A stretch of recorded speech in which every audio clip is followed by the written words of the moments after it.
1000 మంది నటీనటులు కావచ్చు, దర్శకులు కావచ్చు, నిర్మాతలు కావచ్చు, సంగీత కళాకారులు కావచ్చు, రచయితలు కావచ్చు, టెక్నిక్ వీళ్ళందరి గురించి విస్తృతం ఇంత స్టాండర్డ్ పుస్తకం సినీ చరిత్రలోనే గురించి చూడలేదు.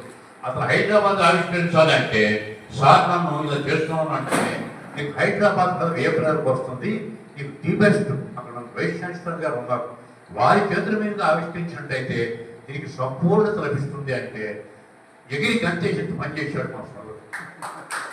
ఎందుకంటే ఆ పుస్తకమే 3 లక్షల రూపాయలు ఖర్చుతో చేశాడు. చాలా శ్రమ పడి అది విలువైన పుస్తకం, చాలా అపూర్వమైన పుస్తకం. ఇంతకు ముందు ఏదైతే పుస్తకాలు రాశాడు అవన్నీ ఒక ఎత్తు, ఇది ఒక ఎత్తు. అదృష్టం ఏమిటంటే దేవుడు రాసి పడతాడు ఎక్కడ ఏది ఎప్పుడు ఇలా జరగాలి అనేది. దానికి నిదర్శనమే నా మిత్రుడు పుస్తకం వైస్ ఛాన్సలర్ చేతుల మీదుగా ఆవిష్కరింపబడుతుంది. అతను ఏనాడు అతను పుట్టించాడు, ఇప్పుడు ఉన్నారు, వీళ్ళందరి గురించి తర్వాత చెప్తాను. ముందుగా ఈ అమృత రాష్ట్రాల మీదుగా ఆ పుస్తకాన్ని ఆవిష్కరించవలసిందిగా మనందరూ శ్రేయోభిలాషులు వైస్ ఛాన్సలర్ ఈ పక్కకి రా కృష్ణ.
ఈనాటి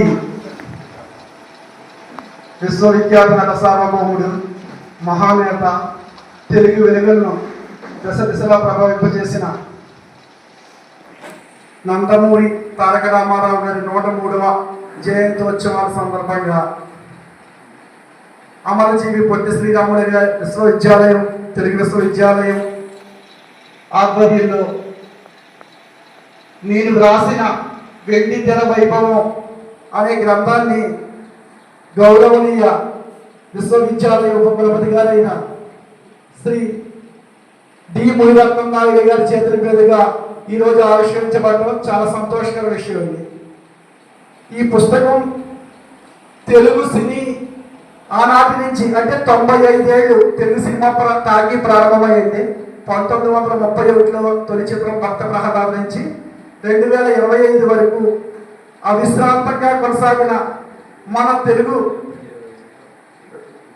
చలనచిత్ర చరిత్రను సంక్షిప్తంగా రాబోయే తరాలకు అందించాలన్న ఉద్దేశంతో నేను ఒక చిరు ప్రయత్నం చేశాను. ఆ ప్రయత్నానికి మా గురువర్యులు, సాహిత్య గురువర్యులు, సినీ విజ్ఞాన విశారద ఎస్వి రామారావు గారు సర్వత్రా కూడా తమ సహకారాన్ని అందించారు. వారికి సభాపూర్వకంగా కూడా కృతజ్ఞతలు తెలియజేస్తున్నాను. ముఖ్యంగా ఈ గ్రంథాన్ని తమ అమృతహస్తాల చేతుల మీదుగా ఆవిష్కరించి నన్ను కృతజ్ఞతలు చేసిన శ్రీ మునిరత్నం నాయుడు గారికి ఒకసారి